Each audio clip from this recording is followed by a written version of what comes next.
Ah.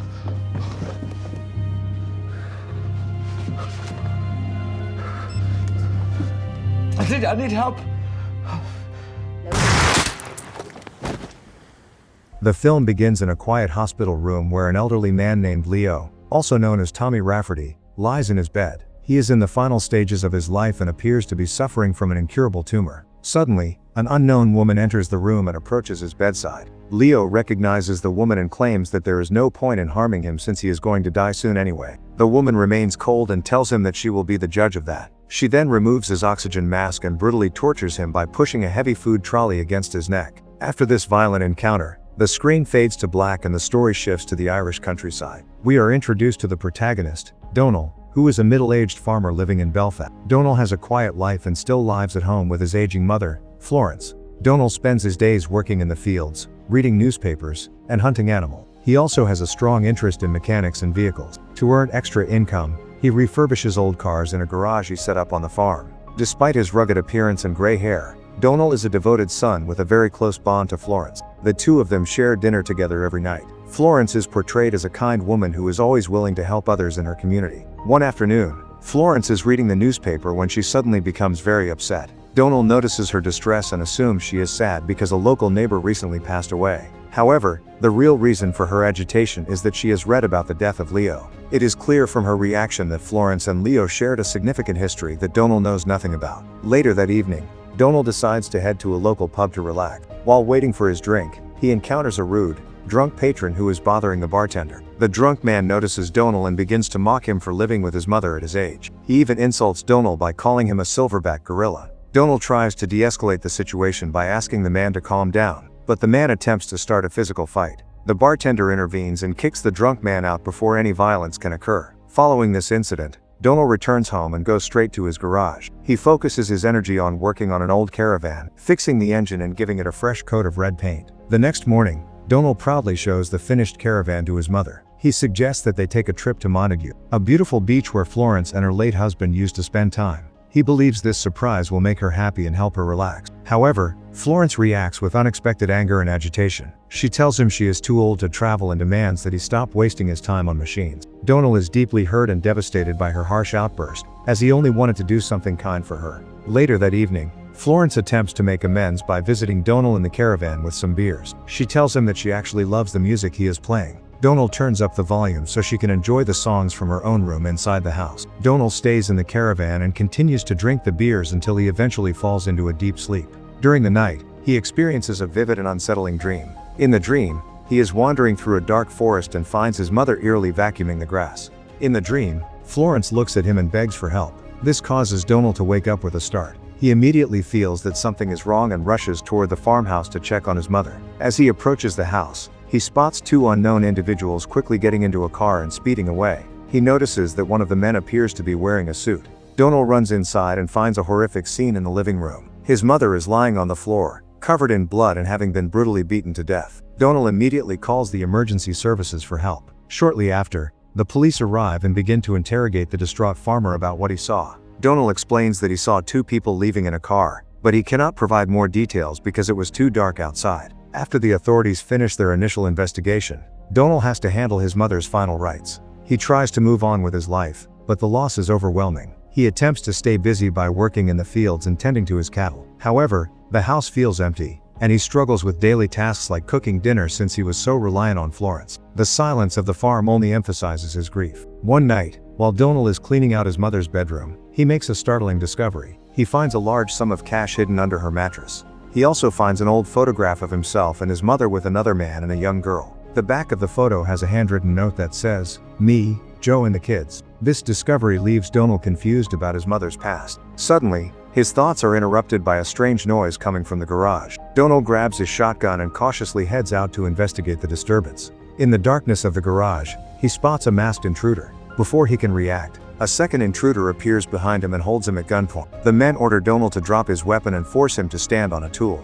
They tie a noose around his neck, intending to make his death look like a suicide. They kick the tool away, but luckily for Donal, the rope is too long or has too much slack. After the rope fails to kill him, the armed intruder orders Donal to wait in the corner. Seizing a moment of distraction, Donal grabs a hammer and begins to fight back against his attacker. He eventually kills the first man, who is later identified as Damien, by repeatedly bashing his head with the tool. Donal then turns his attention to the second intruder, who is clearly a rookie and visibly terrified. Donal removes the man's mask and threatens him to get information. The young man, named Bartos, reveals that they were sent by a man named Gavigan to kill Donal, though he claims he does not know the specific reason why. Donal ties Bartos up in the garage and initially calls emergency services to report the incident. However, he changes his mind at the last second and hangs up the phone, deciding to take matters into his own hands. Donal forces Bartos to answer Damien's phone when it rings. On the other end of the line, Gavigan believes the job has been finished. Bartos asks about the safety of his sister, and Gavigan provides him with a specific address and time for a meeting. Seeking the truth behind his mother's murder,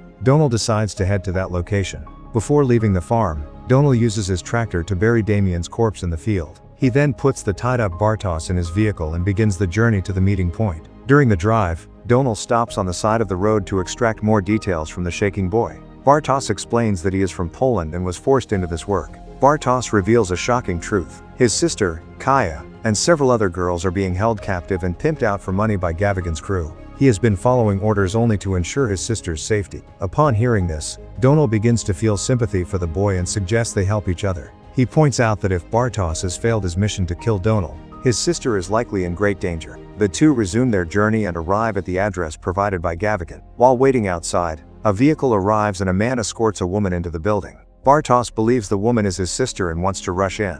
Donal warns him not to do anything foolish, grabs his shotgun, and follows the boy into the compound. Inside, Bartos comes face to face with Gavigan and Jerome. He claims that he and Damien completed the mission, but Gavigan is skeptical and demands proof. During the confrontation, Bartos realizes that the girl brought in earlier is not his sister, but another captive who tried to run away. Gavigan declares that her punishment is death and begins to choke her. While this is happening, Donal sneaks through the premises and finds a collection of Polish passports, which he takes. Back in the main room, Bartos breaks under the pressure and admits that the farmer killed Damien. Gavigan pretends to appreciate the honesty but then brutally executes the girl with a hammer. Jerome is ordered to take the body to the storeroom. As Jerome enters the room with the corpse, Donal ambushes him and locks him inside. Donal then enters the main hall and confronts Gavigan at gunpoint. He forces Gavigan toward his caravan, and when the man refuses to stop talking, Donal knocks him unconscious. Donal and Bartos drive away with Gavigan as their prisoner. They arrive in the middle of a forest where Donal begins a more intense interrogation while eating his lunch. Gavigan initially tries to act tough, but Donal burns his head with a boiling pot of food.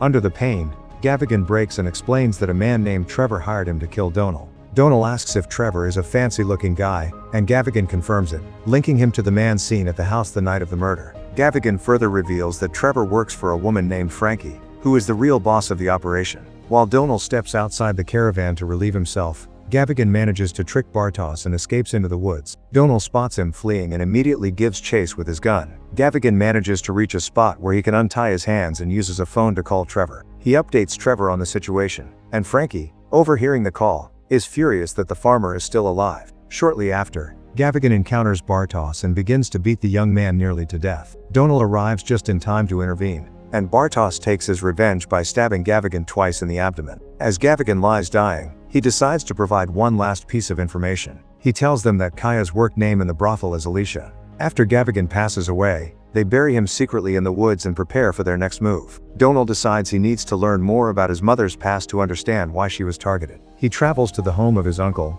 Eamon, to seek answers. During the visit, Donal shows Eamon the old photograph he found under the mattress. Eamon is initially hesitant to discuss the matter, but Donal insists on knowing the truth. Eamon eventually reveals that the man in the picture is Joe Pierce, who is a very close friend of Florence. The young girl in the photo is Joe's daughter, Frankie. Eamon explains that decades ago, Joe was a gangster who was involved in a relationship with Florence. However, Joe was eventually gunned down and killed by a rival gang led by Leo. According to Eamon, Florence had tried to protect Joe by hiding him near a beach, but he was caught and executed. Florence chose to leave the city and move to the countryside to keep Donal safe from that violent life. Donal is shocked to learn that his mother had kept these secrets from him for his entire life. He realizes that the woman who ordered his mother's death, Frankie, is the same girl from the old photograph. Donal returns to his caravan where Bartos is waiting. Now that they know Kaya is using the name Alicia, Bartos begs Donal to help him rescue her. He suggests that Kaya might have information that could lead them directly to Frankie and Trevor. Donal is worried about the high level of risk involved,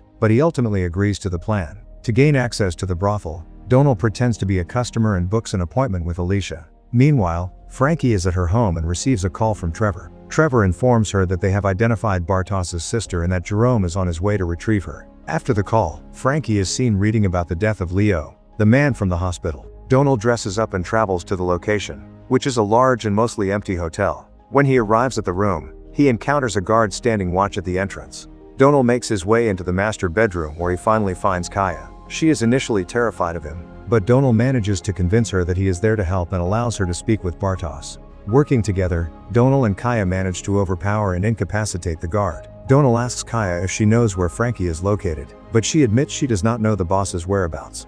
Donald realizes that Bartos may have exaggerated what Kaya knew just to ensure her rescue. Still needing a lead, Donald begins to torture the guard for information. Under pressure, the guard provides an address where Donald can find Trevor. As Donald and Kaya prepare to leave the hotel, Jerome arrives to carry out his orders. A violent and deadly struggle breaks out between Donald and Jerome. Jerome is a skilled fighter and eventually gains the upper hand, nearly killing Donald. However, before Jerome can deliver a final blow, Kaya finds a gun and shoots him dead. She then helps the injured and battered Donald out of the building. When they reach the caravan, Bartos is overcome with emotion at the sight of his sister. The siblings share an affectionate hug before the group speeds away from the scene. Soon after, Frankie and Trevor arrive at the hotel and discover Jerome's body. They find the guard that Donald tortured, and Frankie asks if he told the farmer anything about her. The guard claims he remains silent, but Frankie is so enraged by the constant failures of her men that she kills the guard with an iron. Still determined to finish his mission, Donald prepares to go to the address provided by the guard. Kaya,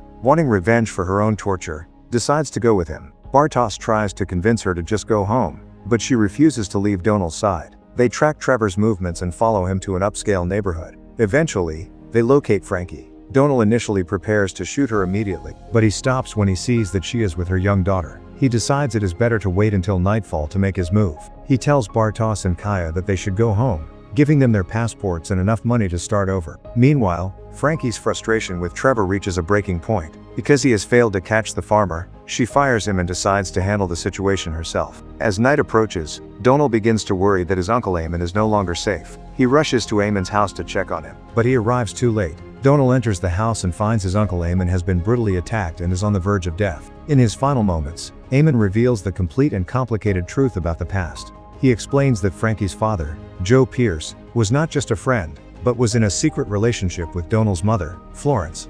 Because both Joe and Florence had their own separate families, they kept their long-term affair hidden from everyone. Eamon clarifies that while they loved each other, Florence eventually betrayed Joe by handing him over to his rival, Leo. She made this choice because the gangsters had threatened to kill a young Donald if she did not comply. After sharing these details, Eamon passes away, leaving Donald deeply confused about his mother's legacy. A few moments later, Frankie arrives at the house with one of her henchmen, intending to kill Donald. However, Donald is prepared and manages to outsmart them, knocking out the henchman and taking Frankie hostage. Meanwhile, the story shifts back to Bartos and Kaya, who are staying at a hotel and preparing to leave for Poland the next day. Bartos feels guilty for leaving Donald to face the danger alone, so he takes his gun and returns to Eamon's house.